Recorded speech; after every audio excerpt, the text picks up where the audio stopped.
The MLB Gambling Podcast on the Sports Gambling Podcast Network is presented by WynnBET. WynnBET is now live in Arizona, Colorado, Indiana, Louisiana, Michigan, New Jersey, New York, Tennessee, and Virginia.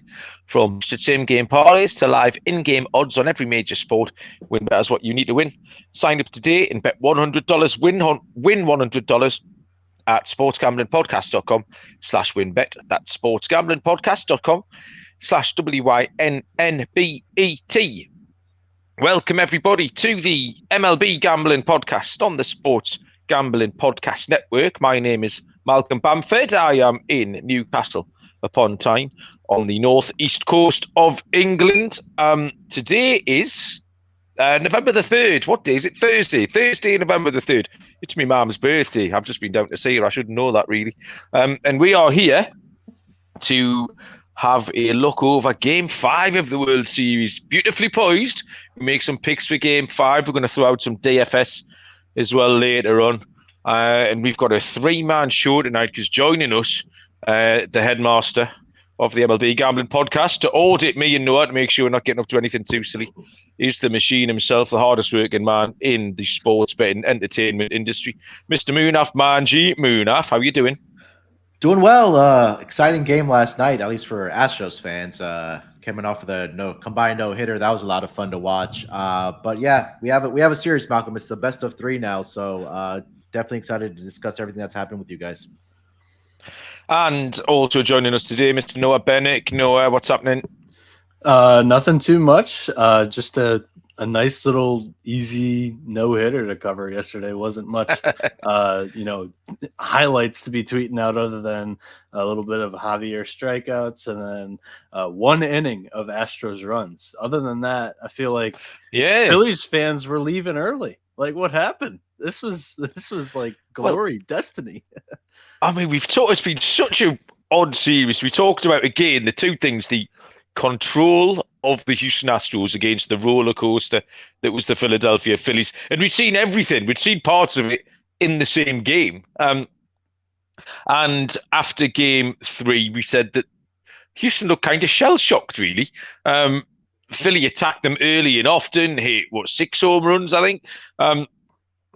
They just, didn't know what to expect from Houston. Javier comes out last night and was just like he was like a machine. He was just absolutely focused, locked in, and was absolutely brilliant. I think we did okay with our bets. The Javier strikeouts over the 5.5 that landed on 9, and my Maverick bet, which Munaf would never have written in that box on the graphic, was the highest scoring period to be the first 5 innings over the second half of the game. So that landed as well. So that one the 4 games through 5 runs. I know, yeah. So having I blanked Game 1 and then I swept the board Game 2. I blanked Game 3 and I've swept the board Game 4. So there's a pattern emerging here. So this one might not be my night.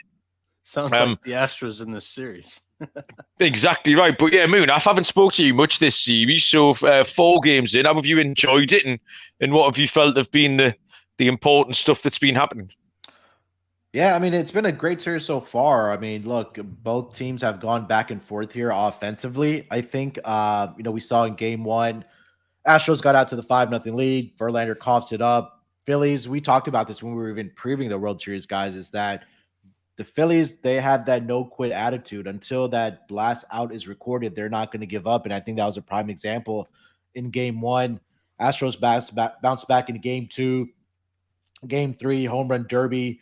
Out there by Lance McCullers. I know there was extensive discussions going on, especially in the Discord. Some great conversations about how. Yeah, there really was. We talked about that a lot yesterday. Yeah, was tipping his pitches, and then Astros bounced back last night behind Christian Javier. I mean, you guys nailed it with his handicap and how well he came out and pitched for the Astros. And I think it was tough for him to get pulled after not allowing any hits, but he was already at 97 pitches. I think the Astros at that point, and they understand the bigger goal is to win the World Series and not worry about just a no-hitter. And they were able to pitch well last night. They got the timely hits. They took advantage of a bases loaded situation in that 5th inning, and 1 run was enough last night. Fortunately for them, they put up 5, and they got the victory last night. But it's been back and forth. it's almost like, which team is going to hold serve and it's going to take advantage of it. So I think tonight, I think it's going to be the night where I think when we get into it, I think that we'll find out which team is going to step up to the plate and take control of these series here, because I think tonight is probably going to be the must-win opportunity for the Philadelphia Phillies. Yeah, it sounds a really obvious thing to say, but it's absolutely right. You are now playing a best of 3 series, like you said.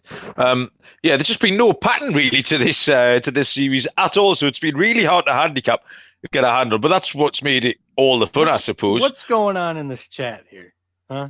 Hardflex Bro comes in and he says, "I'm just here looking for Noah's expert DFS picks."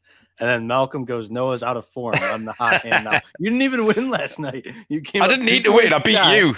You came up. I'm just saying, and then you beat me by 4 points. You're only as good as your last lineup, Noah, and your last lineup was finished below. So that gives me the. We had the full game under 7.5 that came through. Yeah. Kyle Tucker over 1.5 hits, runs in our RBI. Yeah, you got that done nice and early, didn't you? Yeah. So does that mean we went 4-0 last night on the show?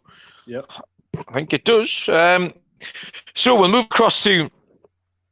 Tonight, game 5, Houston at Phillies at 8:03. First pitch. Houston minus 136 with Justin Verlander. The Philadelphia Phillies are plus 135 behind Noah Syndergaard, and the total here is a 7.5. And we'll bring you in here first, Noah, because your rule number 1, Justin Verlander, never bet against him, is going. So, are you sticking with rule number 1 here? He's on mute. Are you on mute, Noah? I think he's. He's fixing his mic. Oh, okay. Go on then, Moon. Yeah. Oh, hang on. You guys hear me? Someone say something. Can you? No. My Moon off. Am I all right? Now you're good. Yeah, go on, man. You're good now. So, I mean, I had the right setting. Sometimes my computer just flips the microphone off. So apparently it was turned off and my audio was coming through the computer. So you gave the lead analysis to me, Malcolm? I did, yeah. Because I know you're the JV guy. So all right, I appreciate it. So Justin Verlander 1-0 this postseason in 3 starts, but he has a 7.20 ERA, 19 strikeouts, 4 walks in 15 innings pitched. In his last start versus Philly, JV was perfect through 3 innings, and then it all fell apart. I blame it on Tom Verducci going into the dugout, interviewing Dusty Baker, mentioning the word no hitter. And then Verlander falls apart in the next inning. Verlander's final line read 5 innings, 5 runs on 6 hits with 5 strikeouts and 2 walks. So the question is, do we tail or fade the number 1 MLB betting commandment that I've used all season long? Philly is starting Noah Syndergaard, who is 0-0 in 3 postseason appearances. Only one of them were starts, and he was pulled after 1 1/3 innings. But he has a 1.69 ERA in 5.1 total innings with 4 strikeouts and 1 walk. His lone run given up came on a home run against Orlando Arcia. So tonight, Munaf already mentioned it. I think it's a must-win game for both of these teams, but I think it's must-win for Houston more, because if you lose this game, if you are going to win the series, you have to go to Game 7, where possibly Lance McCullers takes the mound again, or Christian Javier goes on 3 days rest, or then you go into your pool of depth because they have plenty of it, and you have Hunter Brown, who didn't look great against Seattle when he had his chances, or Luis Garcia, who didn't look great in some of his postseason appearances. I think his latest appearance wasn't amazing. Give me the Astros, because Justin Verlander is the dog in this pitching rotation. He needs to pitch like it tonight. The Astros team total over 4 minus 120 is my lock. My other bet tonight is Jeremy Pena's over 1.5 hits, runs, and RBIs, because he is the table setter for this lineup. I really like how Pena has played all throughout the postseason. The moment has not been too big for him. So those are my 2 plays for tonight. Yeah, okay, I love that. Noah. Again, we found some really nice different angles to find some bets on this World Series. Munaf, we've missed your expert analysis on this series, so fetch us out something stellar for this game tonight. I think the biggest question for me I want to pose to both of you is this the biggest game that Justin Verlander is going to pitch in his career?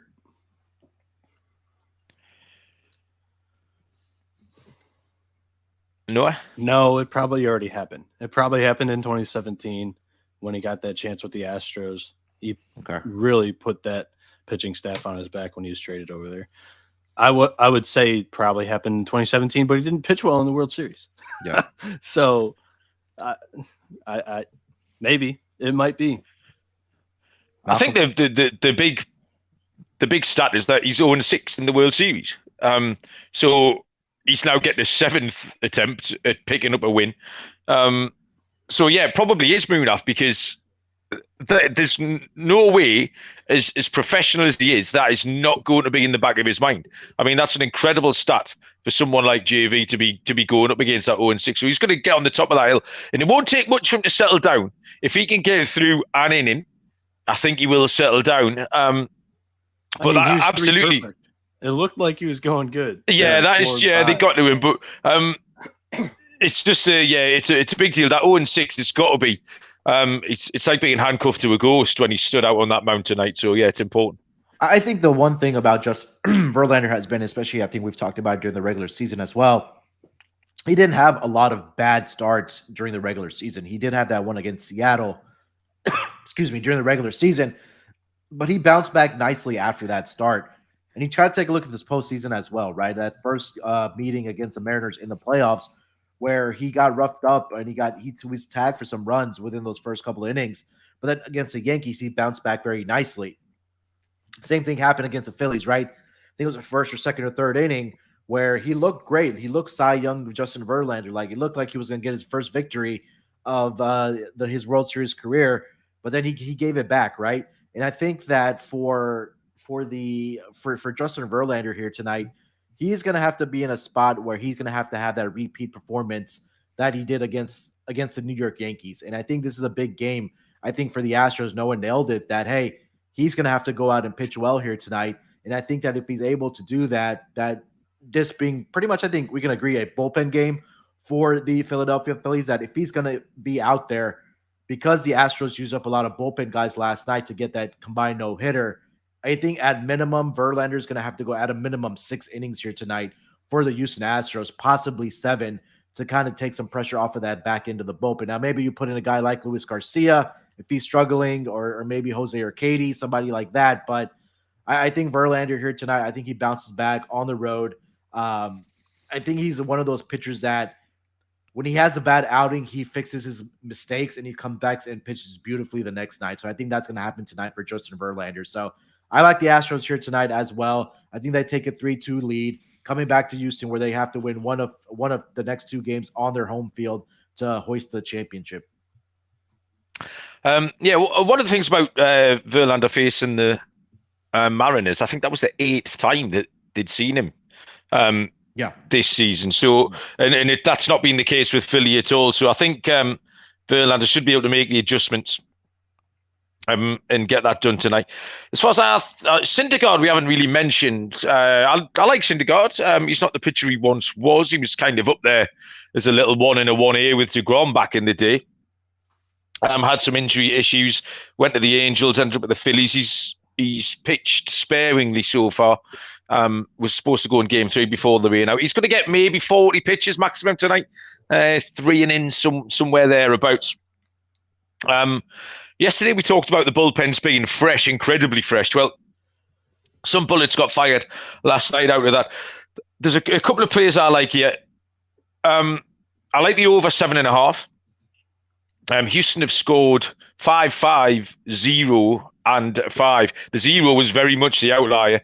So if they can put up a similar amount of runs that they have done in the other 3 games, that's going to get us a lot of the way there. And Philly coming off the no-hitter, I think their bats are livening up again. So I've got the Astros at that price of -136, the over. But there's a little parlay there. Houston to win and over 7.5 is at a price of +250. And then also I found I've been finding these bets that would make Moon have shake his head. I didn't think he'd be on. I didn't know he was going to be on the show tonight, Noah. So I'm going to stick another one in. What I've got here grabbed a little bit of a stretched one too that I'm going to mention after you. Oh, okay, we'll come to that. It's a player total base matchup. I've got Jordan Alvarez taking on Castellanos in a head-to-head total basis. We're getting Jordan Alvarez at plus money here. Jordan Alvarez plus 110. It's a three-way go. We've got the tie in there. That's why Castellanos is plus 190 and the tie is plus 280. Castellanos again. He looked like a frog in a blender again last night at the plate. I wasn't really having it. So give me Jordan Alvarez plus 110. More bases than Castellanos. Moon, after you shaking your head there in absolute delight at my pick. I'd make an argument for the tie. Okay, well there you go. Plus 280. You can have for both. Yeah. I mean, look, Alvarez hasn't looked very good. I know you said total bases, right, Malcolm? Yeah. So I know walks don't count towards total bases. And I know Castellano hasn't. I haven't looked at his stats. I haven't gotten in depth. I know Malcolm has it there, but Jordan hasn't been very good since the divisional round series. Yeah. He hasn't hit a home run since the walk-off against Seattle. Yeah. So I think he got on early last night, didn't he? What? Let me see. He didn't hit a home run. No, he got on base early last night. I think he hit a double and had an RBI. There you go. Okay. That's plenty. I know. I am on Jordan Alvarez today, and I actually have included him in this. Some of the fans like these same game parlays in the Discord chat, so I have one here. It's a plus 360. It's the Houston Astros money line, and it also includes a RBI from Jordan Alvarez. In the postseason with Jordan Alvarez, the Astros are 13-0 when Alvarez gets one RBI in the game. I also have Justin Verlander, 5 strikeouts or more. Even in his bad start against the Phillies, he had 5 strikeouts, and in the previous start, he had 10 against the Phillies back in the end or the beginning of October. And then I have the Astros team total over 3.5 for this. So it's plus 360 for SGP. So you managed to squeeze Alvarez into a silly bit as well. I'm impressed with that. Our cycles are sinking a little bit. I think we need to start seeing other people because we've been doing these early shows a lot. And we're starting to fetch out the same silliness. The lines that we are giving out come from our headline sponsor at the WinBet. If you're ready to win money and boost your odds, WinBet is the place to do it. Now live in Arizona, Colorado, Indiana, Louisiana, Michigan, New Jersey, New York, Tennessee, and Virginia. Bringing the excitement of Win Las Vegas to online sports betting and casino play. Exclusive rewards right at your fingertips with Win Rewards at WinBet. The WinBet Win Hour every Thursday from 5 to 6 p.m. Eastern. Marquee games of the week will have better odds on WinBet, giving you a larger payout opportunity. So all the best promos, odds, and payouts happening right now at WinBet. Sign up today and receive a special offer. Bet 100, win $100. Loads to choose from. Head to sportsgamblingpodcast.com/WinBet so they know that we sent you. sportsgamblingpodcast.com/WYNNBET to claim your free bet today. Offer subject to change. T's and C's at winbet.com. Must be 21 or older and present in the state where playthrough WinBet is available. If you or someone who knows a gambling problem, call 1-800-522-4700.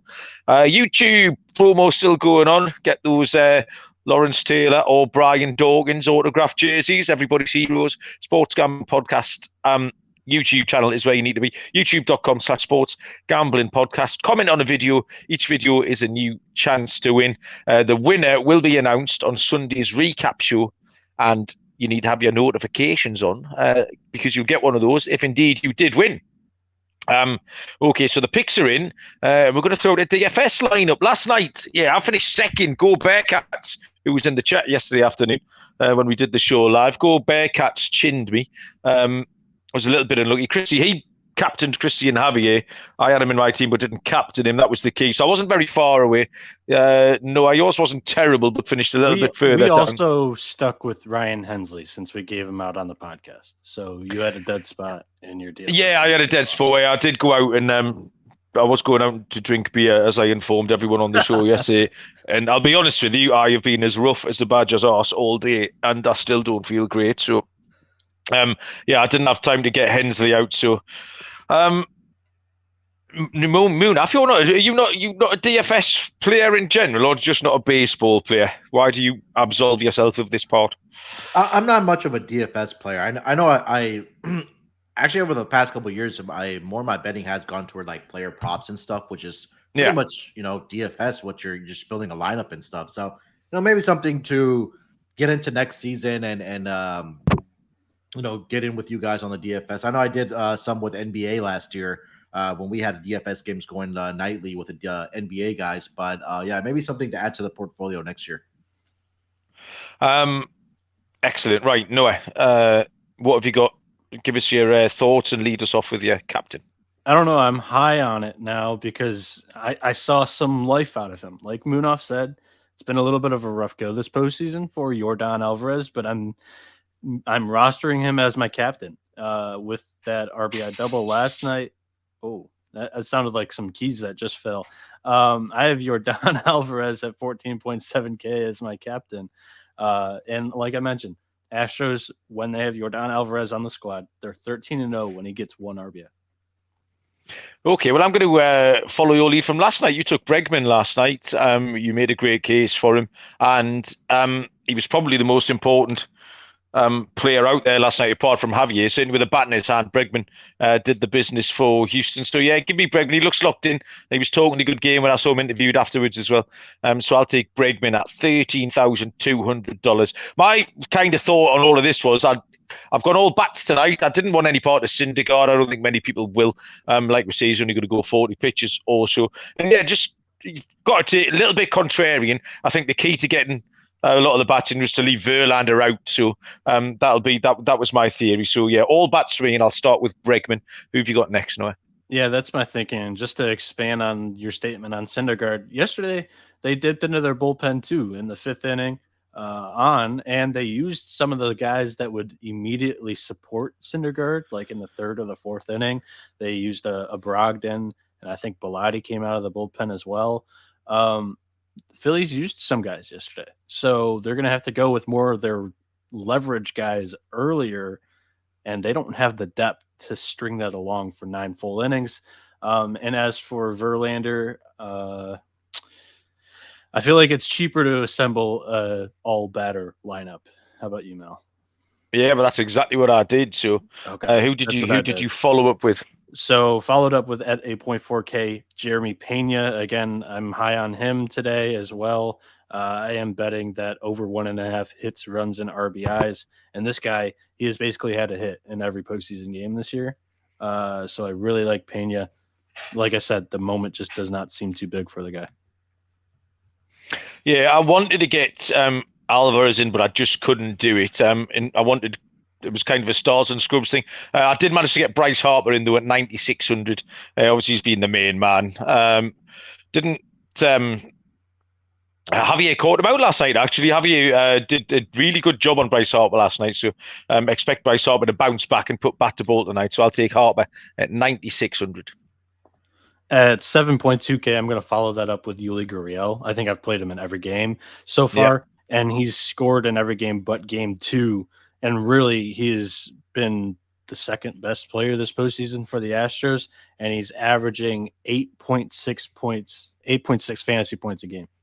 So in this postseason. Yeah, I did exactly the same. 7,200 Yuli Gurriel. So you just have to, at that price, he locks everything together. He's like your keystone, really. And if you leave him out, you run the risk of not picking up all those points that kind of everybody else is going to. So at that price, it's an absolute no-brainer. So yeah, I'll put Gurriel in as well at number 3, Noah. My third utility player, fourth player on the roster at 6,800.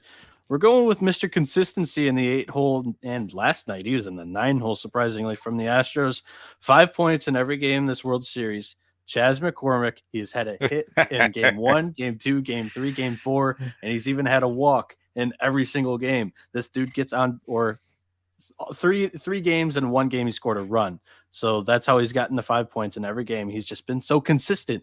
So he hasn't done anything to, fulfill the 50-1. He hasn't knocked in a run with an RBI or a home run. But, I mean, this guy's been there, like, every game. So I like. Yeah, you're right. I think we're 50 to 1's gone, but he's been value for money actually. I didn't play him again, like the same as reason as last night, kind of the reverse gambling thing. So I did manage. I had enough money to get Jose Altuve in though. I'm still just waiting for him to go off. He's looks like it's coming. I think it's going to come at some point. One's going over the fence soon, so maybe tonight is the night. How do you feel about that one as the resident Astros fan? He's kind of been at the forefront of this. Altuve's going to do it. Altuve's going to do it. Well, he had a pretty good game. Was it game 2 or 3? Where I think did he have like 3 hits? Yeah. So I feel like he's starting to see the ball better at the plate. I think he said it himself that he's getting a little more comfortable as it's kind of gone on. But I don't know, man. He had one great game, but outside of that, in this series, he's gone 1 for 5, 0 for 4, 1 for 5 last night. But I think he could probably get to Syndergaard here tonight, maybe in that first at bat. Yeah, there we go. I like that. Munaf likes athletes that are smaller than him as well, which is why he's a big Jose Altuve fan. He likes a 5'2".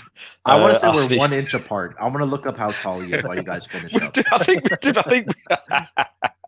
he's 5'6". So he's about. Well, you 5'3". I'm 5'5" on a good day, but officially I'm 5'4".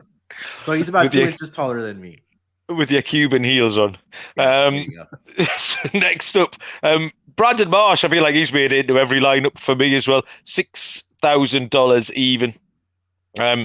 Bits and Bob's player been doing absolutely everything. What did he do last night? A 1 walk. Oh yeah, he got a steal last night. We're waiting for the stolen base, so good value for money there. $6,000 Brandon Marsh for me.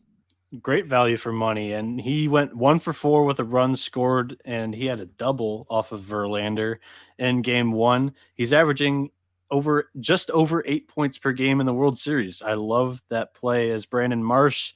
I've adapted the left-handed hitting Philly punt play against the all right-handed pitching Astros staff, and I've rostered both of them. So I have Bryson Stott, who had 2 walks against Verlander in game 1. He put up 4 points that game. I think it's a great punt play. Like, I'm not confident in Bryson Stott to get points, but he had his best game this World Series against Verlander in game 1. Yeah, my punt play as well. And you'll have to tell me if he's likely to start or not. I got Edmundo Sosa in at 4,800. Possible pivot would be Matt Vierlin if he plays, or then I'd be having to look to Hensley and maybe change someone around Marsh, or someone might have to come out. But I've got Sosa in at the moment. Yes, I did get quite a few big bats in Bregman, Harbour, Altuve. Cost me a few quid, so I was going cheap. So we'll have to see if Sosa plays. I'm happy to play him if he does. I'll tell you really this: it's either Sosa or Stott. It's one of those two. Yeah, if it is, like I say, I'll have to pivot. I'll get Stoughton and go further down. Maybe find a catcher or someone who's coming in. So go on. Insano in the chat saying the band's back together. Well, technically that might happen tomorrow as we do the Game 6 preview. Hopefully we have Dylan in here tomorrow. Yeah, poor Dylan's. He has to turn the cogs of industry during the day. He can't just lie around like us talking sport. So hopefully we'll get Dylan back. So yeah, my full lineup was Bregman is the skipper, followed by Harper, Altuve, Gurriel, Marsh, and Sosa. Noah. I like your word skipper that you used there. I'm going to go with it. Jordan Jordan. Let's see if we can get one today. Jeremy Pena, Yuli Gurriel, Chas McCormick, Brandon Marsh, Bryson Stott. And I think, ladies and gentlemen, boys and girls, that has got us to the end of the show. Picks made, DFS lineups put out. Munaf, I like to badger you for a Thursday night football play when we're doing these live things. What have you got tonight? Texans money line. Oh. Sorry, have you been drinking? I thought I was the one that was full of beer. That football game, you got Houston and Philadelphia. That's funny. Yeah, it's kind of the talk of the town, obviously on Twitter as well. We have a football game here tonight between the Eagles and the Texans, and then Astros and Phillies over there in Philadelphia. But if that number gets outside of a 14, I would entertain the thought of taking the Texans on that spread at plus 14. I know it's a big number. The Texans aren't very good, but I feel like the public is going to be all over the Philadelphia Eagles here tonight, just because looking at their record, which, I mean, look, they're a great team, but I think 14 is just too many points. How many Philly parlays are going to be played today? Oh man, how many Houston parlays are going to be? You could say make that same argument as well. Yeah. But yeah, I like Texans plus the 14 if you can find that number. Excellent. Noah, what have you got going on? Behind the scenes, working on a college basketball project. Might be doing something tonight with the guys, and hopefully it works out. I can't really say much else because it might not, but that's what we got today. Okay, I'll direct you to my Breeders' Cup stuff. The article is up on the website. The podcast is out with Sean and Ryan from the Breeders' Cup. Oh well, we've got a bit of a show favourite that for the last couple of years, a horse called Cyberknife, which is a great thing. Yeah, and it's the thing that they use like on prostate cancer, if it's a surgical kind of instrument. And I actually, last week, I was at a job at a party and I was speaking to a bloke who uses a Cyberknife. He was a surgeon. And then I just started talking at him about this horse and he just slowly kind of reversed away from me like I was a madman. But yeah, I heard somebody use it in a sentence last week. But Cyberknife is running on Saturday. It's a big price. It's about 25 to 1. But I think it's one of Sean's favourites. So yeah, all the juveniles go tomorrow on Friday. All the 2-year-olds go. And then we've got a full card on Saturday. So if you want to play the ponies, go and have a look at sportsgamblingpodcast.com or wherever your podcasts are. Myself and Ryan and Sean with the Wolf of Oaklawn are in there chatting about that. So yeah, looking forward to the game tonight. It's still absolutely pivotal game. Good luck with all your bets, everybody. Thanks for joining us. Hard Flex and Captain Insano, etc. Until then, we'll be back tomorrow. Hopefully Dylan will make an appearance as well. And we will see you down the road. Cheers.